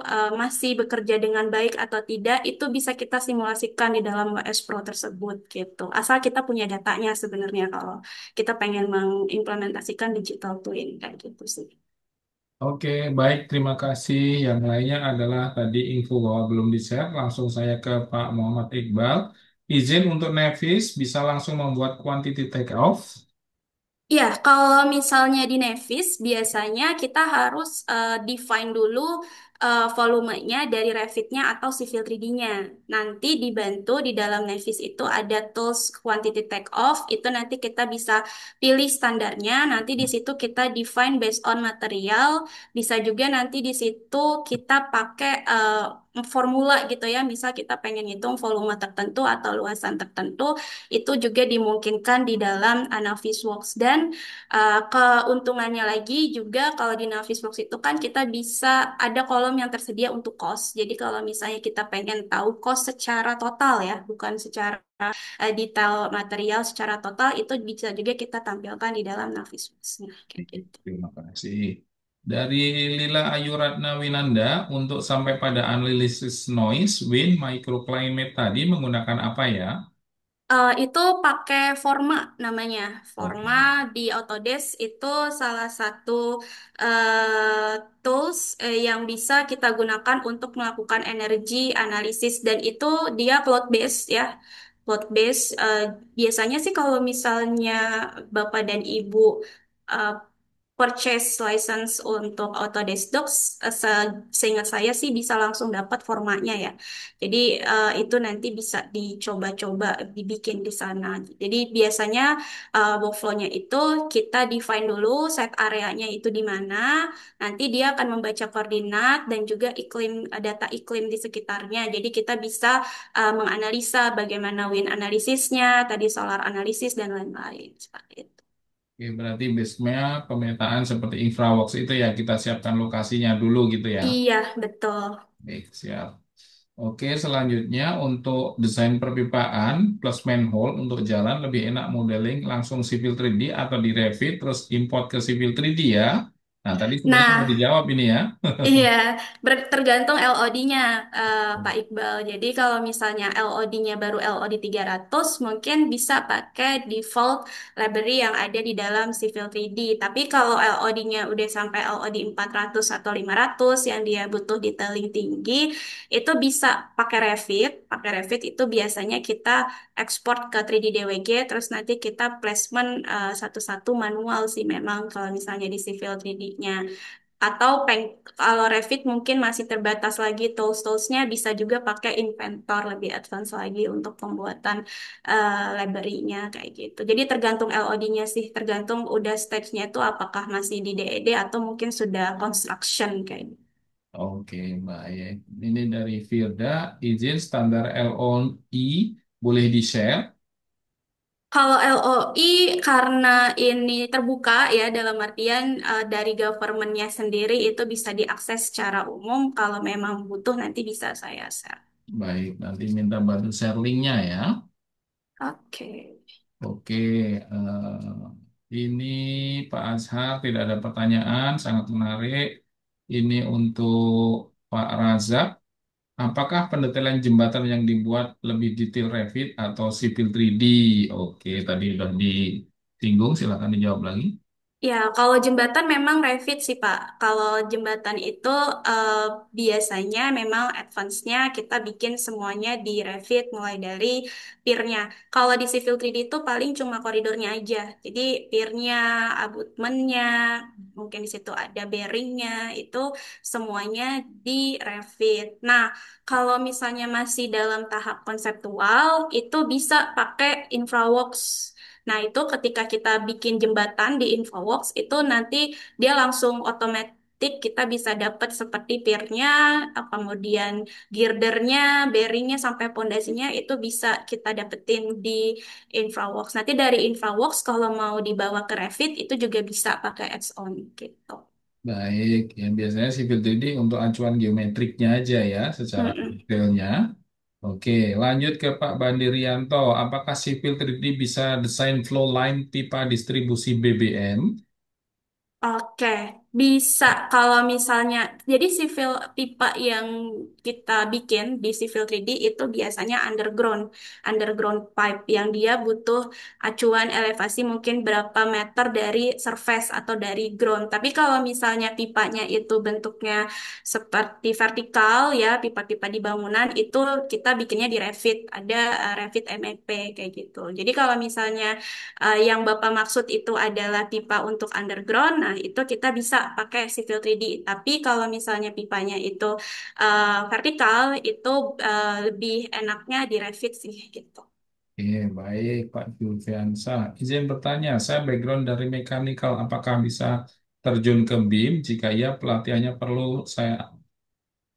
perlu saya utamakan apa? Nah, sebagai info, kemarin Mas Ino juga aslinya jurusan mekanikal, tapi terjunnya sudah lama, jadi memang sangat paham tentang dunia EPC dan migas. Itu juga bagian dari BIM. Silakan dilanjutkan, Mbak Oka.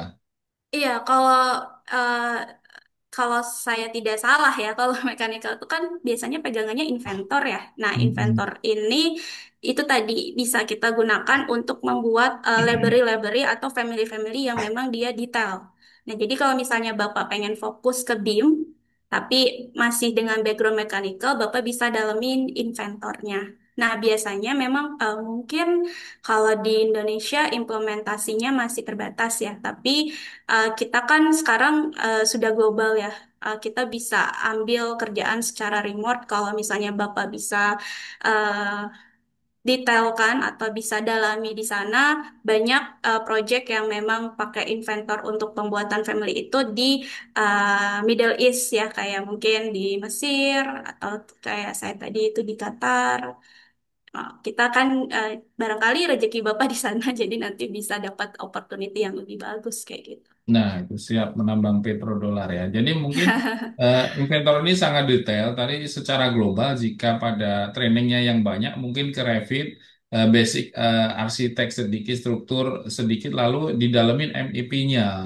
Lalu setelah itu jika butuh detail, langsung ke inventor. Mungkin itu yang agak sedikit relevan dengan keilmuannya gitu ya. Iya, betul. Oke, baik. Terima kasih. Pak Alfian, izin untuk tool infrastruktur part editor di Civil 3D, apakah bisa ambil permodelan dari Revit juga atau hanya bisa dari Inventor? Ya, sejauh ini memang yang bisa dibaca oleh infrastruktur part editor itu yang extend filenya IPT atau IAM sih Pak. Jadi kalau Revit Hmm. kan dia extended filenya RVT ya. Ataupun Hmm. mungkin kita bisa ekspor dalam bentuk 3D DWG. So far sih yang saya implementasikan belum bisa untuk dia bisa membaca Revit secara langsung. Tapi mungkin kalau Revitnya bisa uh, jadinya workflow-nya panjang. Mungkin bisa, Iya. tapi workflow-nya jadi panjang. Kita ekspor dulu ke 3D model DWG, nanti dari DWG kita publish dalam bentuk dot content, baru nanti bisa masuk. Itu pun kalau kalau dot content itu lebih ke nanti di katalog content editor lebih ke pressure network itu. Kalau yang Gravity Network yang pakai infrastructure part editor, dia biasanya bacanya IPT atau IAM aja sih gitu. Jadi yang connect langsung itu lebih ini prefer ke Inventor ya. Hmm. Oke, apakah bisa dijelaskan dari Pak Abdimus ini, insert FBX sesuai koordinat sipil 3D? Oke, kalau FBX itu biasanya yang saya pakai yang keluaran dari InfraWorks ya. Jadi di InfraWorks itu kita bisa ekspor misal dia objek-objek seperti city furniture kalau misalnya kita placement rambu gitu ya, rambunya di dalam InfraWorks kita ekspor dalam bentuk FBX itu nanti kita bisa set di dalam ketika ekspor itu user define dengan koordinatnya 000 supaya dia itu bisa sesuai nanti pas dikoordinasikan dengan objek di Revit di Navisworks biasanya kayak gitu. Nanti tinggal ekspor aja FBX-nya nanti FBX-nya bisa langsung diimport ke Navisworks kayak gitu sih. Baik, siap. Dari Pak Marwan, izin mungkin bisa buat training khusus koordinasi antar software, baik CP3D, Revit, Navis, dan Infra, tapi khusus yang sudah pernah. Ini bagus idenya karena memang masih jarang ya. Tapi memang kalau belum pernah menggunakan beberapa software itu agak sulit. Silakan, Pak Okta. Iya, biasanya memang mungkin nanti Pak Musti juga bisa koordinir gitu ya, bisa Iya, dengan materi yang di custom gitu ya. iya, Itu bisa betul. aja sebenarnya nanti disusunkan silabusnya mau berapa hari, mau yang mana dulu yang dipelajari, nanti Mm-mm. biasanya kita bisa bantu konsultasikan gitu sih. Baik, ya Heeh. mungkin lebih proyeknya sudah ada katakanlah infra jalan, tapi di situ ada jembatan, ada box, lalu langsung setelah itu gali timbun akan dibawa ke Navis, lalu dari situ akan divisualkan di infrawork seperti itu mungkin ya. Iya, betul. Iya, tapi mungkin kalau itu waktunya bisa berhari-hari kalau per materi ini kita detail gitu. Nah, mungkin ini lebih ke linkage-nya aja. Koneksinya begini, begini, begini. Nanti mungkin kita siapkan sampelnya dari project-nya gitu. Ya, kita coba nanti kita susun. Baik, terima kasih. Pak Doli, bagaimana implementasi BIM untuk diterapkan pada penilaian kategori kriteria green building, misalnya bangunan IKN yang lalu wajib green building? Iya, tadi kalau misalnya penangkapan saya, kalau green building itu kan berarti lebih ke energi analisis gitu ya, yang kita analisa. Nah, itu bisa pakai Forma. Dan setahu saya, tapi nggak tahu ya benar implementasinya sejauh mana. Saya sih pernah dengarnya IKN udah pakai Forma ya, tapi Ya, saya nggak tahu deh, karena saya nggak join di IKN kebetulan. Tapi Hmm. saya cuma dengar aja katanya IKN udah pakai Forma. Jadi Forma itu yang biasanya kita gunakan untuk energi analisisnya kayak gitu. Ya, kayaknya lebih gede ke arah barat, ke arah Qatar ya daripada ke arah timur gitu ya, detailnya. Oke, baik. Dari Pak Geraldus Lambe. Bertanya untuk proyek real estate, khususnya pengecekan flash jaringan kabel dan utility aplikasi apa yang direkomendasikan? Iya, tadi Navisworks, Pak. Jadi Ya, Navisworks itu bisa kita gunakan untuk kita checking kelasnya. Nah, biasanya biar lebih otomatis lagi kalau misalnya kita nggak bikin tes kelasnya satu persatu, tadi bisa pakai SO namanya Coding untuk bikin kelas matriksnya kayak gitu. baik, siap. Nah, kemarin beberapa pertemuan juga sebenarnya sudah setiap materi juga disampaikan juga ke Nevis, jadi gedung atau listrik. Kemarin juga Mas Ino dari piping ya. Nah, ini infra juga aslinya berarti Nevis itu general ya, hanya nanti sumbernya yang akan berbeda-beda seperti itu ya. Di sini kan kalau real estate itu seperti master plan. Ada jaringan bawah tanah tunnel, ada IndiHome atau internet mungkin ya ada air kotor, air bersih, ya, itu bergabung menjadi kawasan. Kalau di gedung mungkin ke arah atas, kalau ini mungkin lebih ke arah kawasan seperti itu kali ya. Berarti Naviswork ini powerful sekali ya. Cara belajar dari Pak Riki bisa seperti Miss, bagaimana? Saya pemula banget baru mengenal langkah apa saja tahapan pembelajarannya. Seperti Miss, saya tertarik di bidang infrastruktur jalan, teknik sipil, cakupannya apa saja? Silakan. Oke, mungkin sedikit tips kalau misalnya masih pemula ya Pak, pelan-pelan aja belajarnya, satu-satu aja, tapi usahakan punya target. Misal sekarang udah bisa nih bikin koridor pakai default family di Civil 3D, nextnya belajar subassembly composer supaya bisa bikin custom assembly di dalam Civil 3D. Oh, udah bisa tools-tools lumayan banyak di Civil 3D, beralih ke Revit, pengen coba bikin rambu di Revit kayak gimana yang masih kaitannya sama infrastruktur. Nah, itu bisa perlahan satu persatu juga nanti disesuaikan sama kebutuhan di proyeknya. Jadi Bapak bisa banyak belajarnya sebenarnya. Jadi kalau di infrastruktur ya di Civil 3D, ada InfraWorks gitu ya. Nanti di Civil 3D dalemannya ada namanya grading optimizations, itu toolnya beda lagi, ada subassembly composer, ada tadi infrastructure part editor, banyak sebenarnya yang bisa dipelajari. Jadi pelan-pelan aja satu-satu, nanti kalau satu udah selesai silahkan beralih ke materi yang lain gitu sih. Ya. Baik, ini yang dilihat trainer-trainer kita ini kan sekarang hasilnya ya, Mbak Okta ya. Betul, betul. Kemarin prosesnya kan panjang, mungkin 3 tahun, Betul. ada yang 4 tahun, ada yang 5 tahun, sambil kerja terus sambil belajar gitu. Ini di sini juga banyak kok alumni ini yang sudah ini semua ini Pak Marwan, Pak Abdul Rojak ini training topo, training drone, training civil 3D, training Revit karena memang butuh ya, apalagi teman-teman di daerah kalau sudah bisa semua kan menjadi ladang ATM. Gitu. Iya, Pak Durojak ya. Oke, jadi memang pelan-pelan Pak nanti. Rojak itu Pak banyak proyeknya itu. Iya, ini sama alumni pasti sudah banyak yang kenal nih, Pak Mustaqim dan lain-lain. Jadi di Praba itu memang trainingnya semua aslinya dari basic. Belajar sedikit-sedikit, terus nanti habis training itu selesai ada forum alumni. Jadi teman-teman jangan khawatir ketika sudah selesai, terus tanya aja gitu. Nah, kadang-kadang yang bikin sulit belajar itu sudah training misalnya Civil 3D 2 hari. Nah, besoknya ngerjakan lain, disuruh invoice, laporan akhirnya tidak kepegang. Jadi mau belajar lagi mulainya agak susah. Nah, di Praba itu bisa mengulang, nanti ngulang lagi silahkan tahun depan ketemu lagi. Ya boleh. Biasanya kalau di hotel ya paling bayar hotelnya aja, misalnya 2 hari 300.000. Tapi kalau materinya semua free bisa mengulang. Siapapun boleh, yang penting sudah jadi alumni. Artinya ketika training Civil 3D ya nanti ambil training Civil 3D-nya lagi atau mengulangnya itu gratis seperti itu. Karena kami juga para trainer merasakan hal yang sama. Dulu proses belajarnya tidak serta-merta seperti sekarang, oh bisa ini, bisa itu gitu. Ya panjang gitu, tidak serta-merta. Ini sudah bertahun-tahun dan sekarang kan orang melihat hasilnya. Tapi prosesnya saya yakin insya Allah nanti semua bisa terlalui. Nanti bulan depan kan kita ada webinar lagi tentang karir di dunia BIM. Nah, itu akan kita datangkan juga trainer-trainer mengenai kisi-kisi, bukan materi seperti ini, tapi kisi-kisi bagaimana belajar, bagaimana apa yang dipelajari, seperti itu kira-kira ya. Oke, baik kita lanjutkan. Pak Abdimus, bagaimana jika desain civil 3D terus diimport ke infra dan Navis? Apa alur ini juga bisa? Lalu yang ketiga, apakah Navi juga bisa mengakomodir AHSP standar PU? Silakan, Pak Uta. Oke, jadi kalau misalnya workflow-nya dari Civil 3D mau dibawa ke InfraWorks, InfraWorks itu dia bisa automatically baca file dari Civil 3D. Jadi nanti di data source-nya tinggal Bapak pilih aja Civil 3D DWG.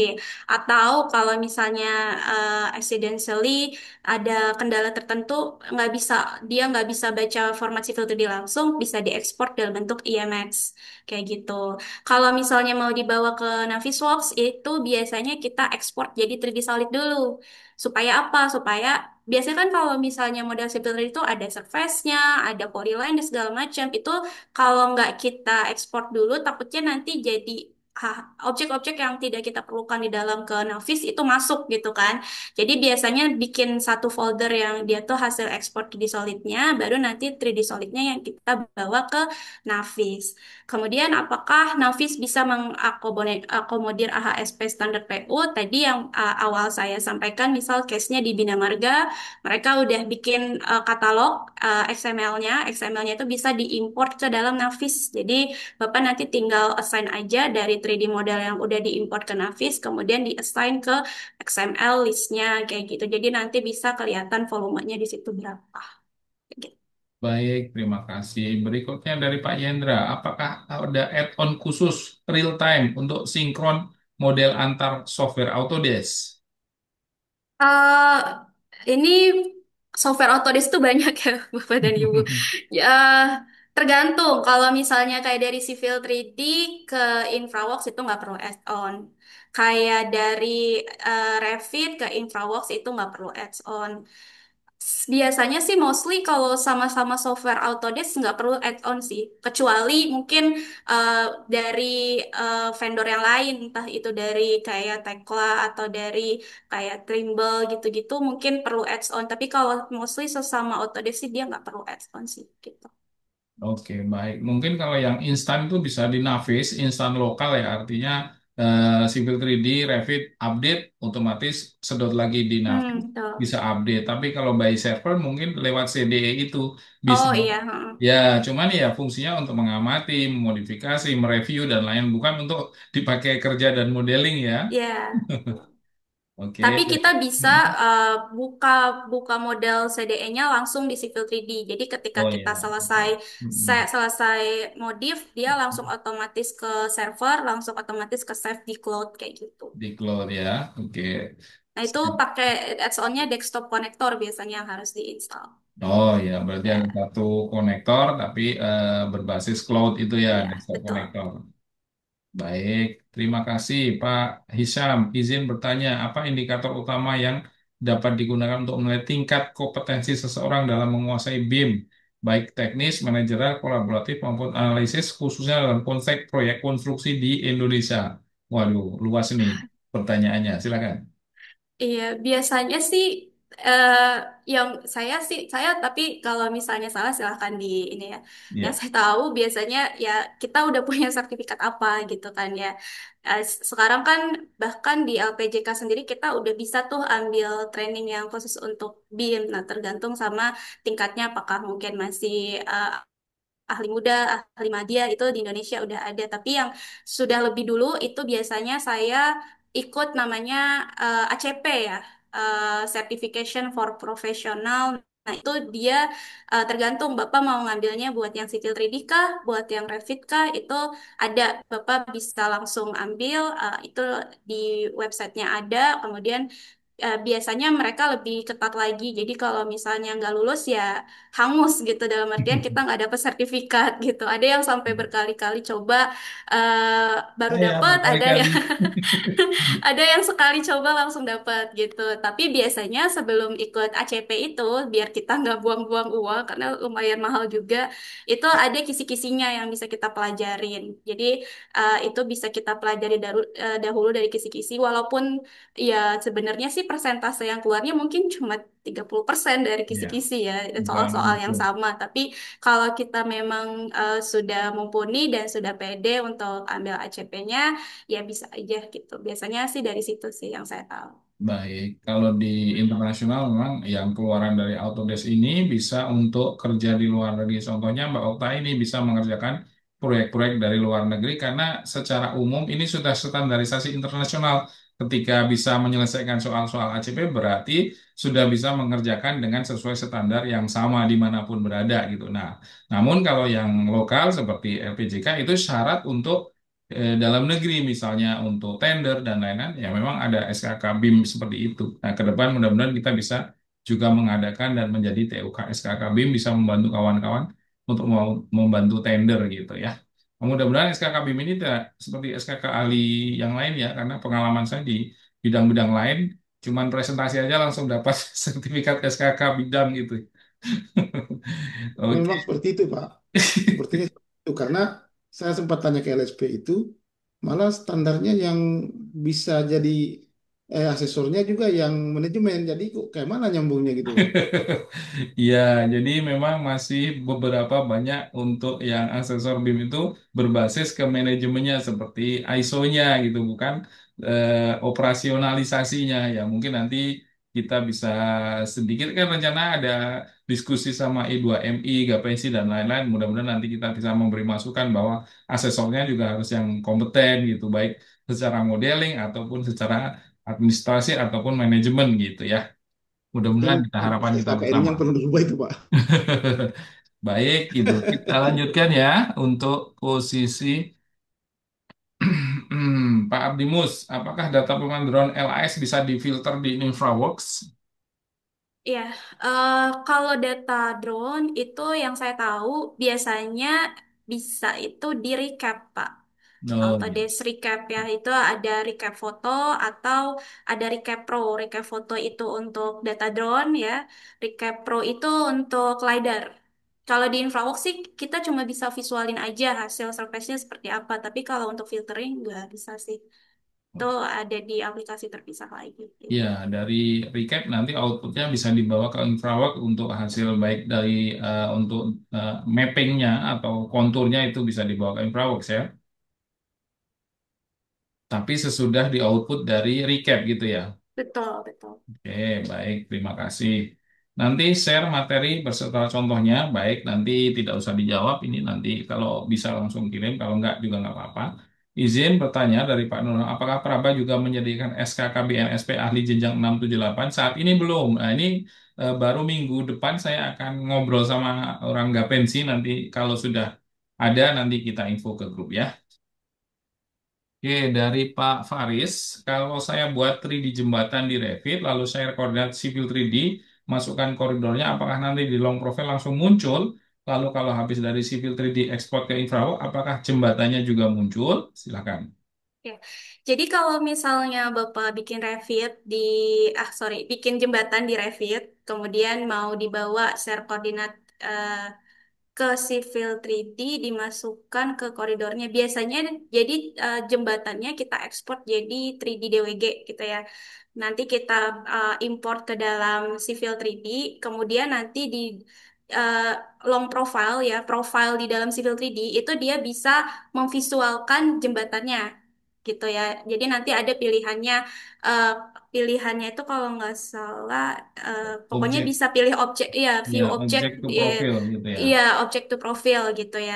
Kemudian habis dari Civil 3D diekspor ke Nah, kalau jembatan baiknya nggak perlu dari Civil 3D baru ke InfraWorks, tapi bisa dari, sorry, jembatan nggak perlu dari Revit Civil 3D ke InfraWorks, tapi bisa langsung dari Revit ke InfraWorks aja, nggak perlu Civil 3D kalau jembatan gitu ya.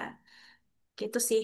Jadi Baik, jembatannya bisa kalau pengen dimunculkan di profilnya bisa diekspor dulu ke 3D DWG supaya bisa diolah ke Civil 3D. Tapi kalau untuk visual ke InfraWorks, InfraWorks bisa langsung baca file Revit-nya. baik. Sebenarnya apa namanya workflow-nya kan bisa bolak-balik ya karena Hmm. kadang-kadang di pekerjaan awal itu lebih ke geometriknya, baru penentuan jembatannya di titik abutan satu, abutan dua, koordinatnya berapa. Nah, itu biasanya diambil dulu dari Civil 3D atau InfraWorks karena butuh nanti di Revit-nya langsung pakai koordinat itu saja. Nah, nanti ketika import lagi dari Revit-nya kan bisa langsung masuk sesuai koordinat, jadi tidak perlu kerja dua kali gitu kira-kira ya. Baik, ini Pak Artimus lagi. Saya mendesain jembatan, oh, ini lagi ya, mendesain jembatan dari Framework pas detailingnya menggunakan Revit. Tapi family-nya seperti abutment dan pier tidak bisa diedit di Revit. Apakah ada cara lain untuk mengeditnya? Ya, mungkin kalau misalnya family-nya pengen diedit juga, jatuhnya kita bikin custom family lagi ya Pak. Custom family lagi di Revit-nya, terus berarti family yang bawaan dari Infanya nanti di-replace pakai family yang custom yang sudah kita buat dari Revit-nya, kayak gitu sih. Jadi kalau di dari InfraWorks ke Revit kan mungkin nggak parametrik ya. Kalau misalnya kita bikin family di Revit kan itu bisa kita set parametriknya. Atau dibalik Pak, Bapak bisa bikin parametrik family di Revit dulu. Nah, nanti Bapak bisa import ke InfraWorks. Itu parametriknya juga bisa kebawa sekarang di versi 2023 ke atas. Itu di versi 2023 ke atas itu dia InfraWorks itu bisa baca parametrik family dari Revit kayak gitu. Kalau sebelumnya cuma bisa dari Inventor, tapi kalau sekarang udah bisa dari Baik, terima kasih. Kalau untuk dari Pak AR Doli ini, untuk mengukur tingkat akurasi topo, baiknya menggunakan BIM apa selain mungkin yang biasanya dalam proses pengumpulan data menggunakan UAV dan JSSRTK. Kalau untuk akurasi topografi sih setahu saya masih di Civil 3D ya, Pak Ya, Musli yang lebih paling presisi. akurat. Walaupun Hmm. mungkin Revit udah bisa baca topo, tapi menurut saya yang pernah saya coba itu tetap lebih akurat di Civil 3D sih untuk pengolahan topografi. Iya, Gitu. betul. Karena memang dia secara umum menjadi tulang punggung pekerjaan-pekerjaan detail desain infrastruktur, terutama jalan dan lahan. Nah, itu bisa dibawa ke Infrawork atau Revit, bisa diambil koordinat sampai dengan ukuran milik ya di Civil 3D itu, gitu. Baik, langsung. Pak Alfian tadi sudah jelaskan mengenai tool infrastruktur part editor di Civil 3D. Hanya bisa diambil dari inventor. Apakah pengambilan inventor ini bisa parametrik, di custom model sesuai ukuran, atau harus memodelkan satu-satu setiap ukuran modelnya di inventor? Bisa parametrik, Pak. Jadi ada add-on-nya namanya in add-on-nya ini Bapak bisa installnya di Civil 3D, tapi nanti dia kebaca di inventornya. Nah, itu add-on yang bisa kita gunakan untuk kita set parametrik supaya si parametriknya itu bisa kebaca di Civil 3D-nya. Gitu. Baik, berarti ini versi 3D modeling dari SAC ya. Kalau di langsung seperti kan SAC gitu. Kalau di Iya, inventor kan langsung 3D model, langsung sekalian kelihatan gitu ya. iya betul. Oke, baik, terima kasih. Jadi sistemnya seperti Revit ke Advanced Steel ya, Kak? Tambahan.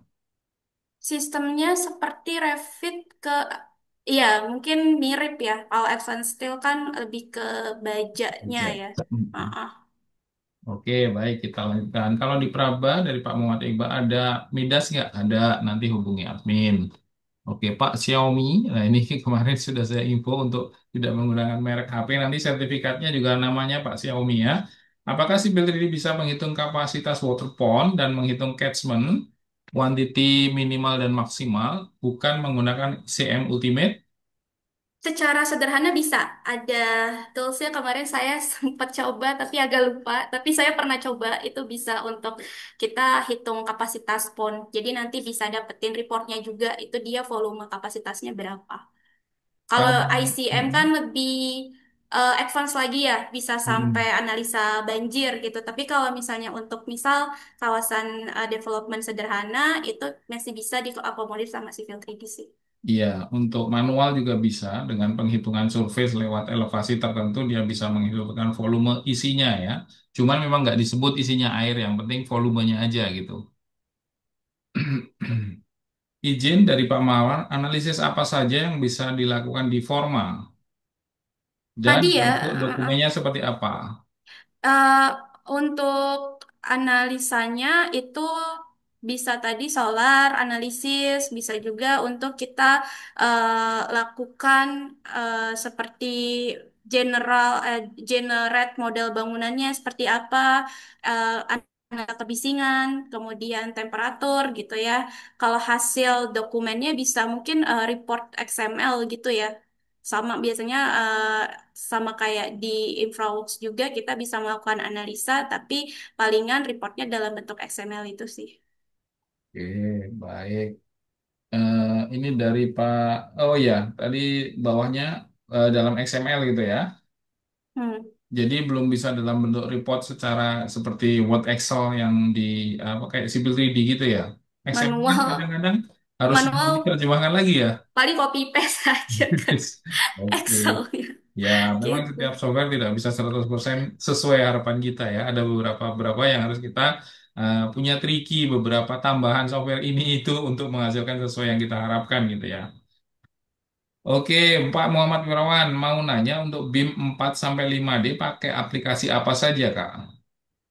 4 sampai 5D tadi sih bisa Navisworks, bisa Synchro, dua itu biasanya untuk 4D sama 5D. Baik, dari Pak Abdimus lagi, saran workflow yang baik untuk desain jalan dan jembatan mulai dari preliminary, analisa struktur, detail desain, sampai visualisasi.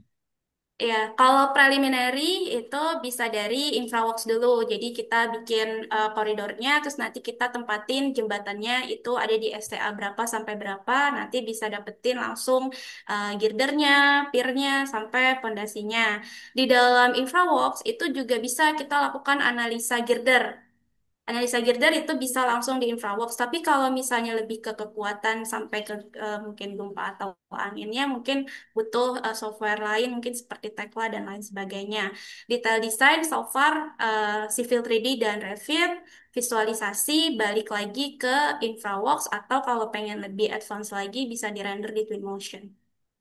Oke, baik. Terima kasih. Terakhir, Pak Sandi, apakah SketchUp masuk dalam software BIM? SketchUp bisa diimport ke InfraWorks. SketchUp kalau mau dibawa ke Civil 3D sih biasanya diekspor ke 3D DWG dulu sih kalau saya. Oke, Gitu. tapi kalau dari kategorisasi, apakah dia masuk software BIM nggak ya? Kayaknya bukan ya. Nggak tahu deh kalau misalnya sekarang udah ada Ya. ini lagi, udah ada improvement lagi gitu.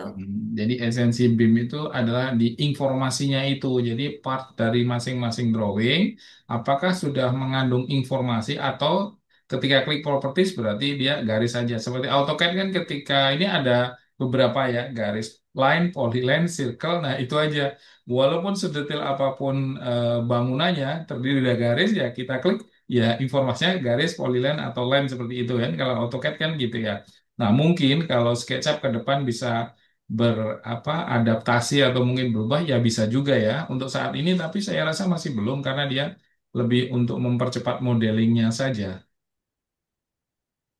Oke, Pak Xiaomi lagi. Traffic Mobility Simulasi, apakah Result bisa dijalankan di 3ds Max? Iya, traffic mobility itu kan bisa kita lakukan analisanya di InfraWorks. Itu kalau nanti kita bisa sampai atur jam-jam volumenya tinggi itu di jam berapa sampai jam berapa. Tapi yang pernah saya coba tuh agak sulit sih memang diekspornya. Jadi cuma bisa dilihat di InfraWorks-nya aja. Kalau 3ds Max itu biasanya cuma untuk visual kendaraannya bisa bergerak gitu. Saya pernah coba jadi dari geometri dari Civil 3D dibawa ke 3ds Max, nanti pakai library kendaraan yang ada di 3ds Max, bikin dia bergerak baru dibawa lagi ke InfraWorks untuk visualisasi. Tapi sekarang kalau pengen lebih gampang dan lebih cepat menurut saya mending dari InfraWorks, export FBX, bawa ke Twinmotion aja. Kalau cuma untuk visual ya. Tapi kalau mau sampai analisa, tadi sih di InfraWorks biasanya. Tapi sulit untuk diekspornya gitu. Paling cuma bisa dilihat di InfraWorks. Yang paling yang bisa diekspor paling reportnya aja, bukan visual kendaraan bergeraknya gitu. Iya, tapi kalau infraworks kan isinya, materialnya kan bisa, cuman mungkin mobilitasnya atau animasi mobilnya yang tidak terbaca di 3ds Max ya. Iya, betul, betul. Ya, jadi di DXMax otomatis generate nanti manual. Jadi kayak Mm-mm. hasilnya di Infrawork Bapak hitung sendiri atau catat, lalu nanti disimulasikan di DXMax berapa menit, jumlahnya berapa. Nah, itu harus memunculkan satu persatu untuk mobilnya gitu. Oke, dari Pak Gregi, izin untuk membuat modeling geotag pada timbunan subgrade per layer menggunakan software apa yang nantinya untuk dilakukan volume geotag. Terima kasih. Iya, kalau untuk yang berkaitan sama geotex di Civil 3D itu ada namanya ada add-in yang bisa yang kita bisa gunakan untuk import data bore file ya. Jadi nanti di situ kita bisa generate lapisannya berdasarkan data bore filenya. Saya lupa namanya geo apalah gitu. Geotex. Geotechnical modul. Iya, geotechnical module. Betul, Pak. Terima kasih sudah dibantu. Geotechnical module. Tapi memang bukan untuk analisa seperti Praxis ya, lebih ke untuk visualisasi layer-layernya aja. Jadi nanti dia bisa baca data bore file-nya. Nanti dari data bore file-nya itu dia bisa bikin surface-nya berdasarkan lapisan-lapisannya. Tapi kalau analisa sih tetap di Praxis sih kayaknya. Nah, sebagai informasi sejak 2000 berapa 18 atau 19 itu sudah dibeli sama Bentley, jadi sudah tidak ada lagi sekarang. Oh gitu. Iya, tidak dipakai di Autodesk lagi. Nah, kalau geoteknik maksudnya adalah yaitu tadi pakai analisis geoteknik modul. Tapi kalau geotekstil, ini layer per layer, apakah mungkin maksudnya geoteknik atau geotekstil? Nah, kalau geotekstil bisa pakai metode surface sebenarnya, tapi ya agak manual gitu. Jadi Bapak buat layer, layernya itu jadi surface. Tapi kalau lipatannya, karena ini kan termasuk lipatan, saya berpikir ini geotekstil. Nah, geotekstil bener kan? Saya masih belum tahu ya kalau sampai lipatannya itu kan itu seperti kain ya geotekstil itu. Lalu dilipat lalu dihitung panjangnya gitu. Tapi kalau lembarannya saja bisa menggunakan metode surface itu bisa gitu. Pernah punya pengalaman seperti itu Mbak Okta untuk geotekstil pernah? Belum. Oh, belum, iya, iya. Belum kalau Oke. geotekstil. Saya pernah, cuman kalau lipatannya memang terus terang saya belum bisa. Hanya layernya saja, jadi ibaratkan surface gitu. Oke, baik. Ini dari Pak Muhammad Guntur. Fungsi utama InfraWorks apa? Utamanya untuk visual, Pak.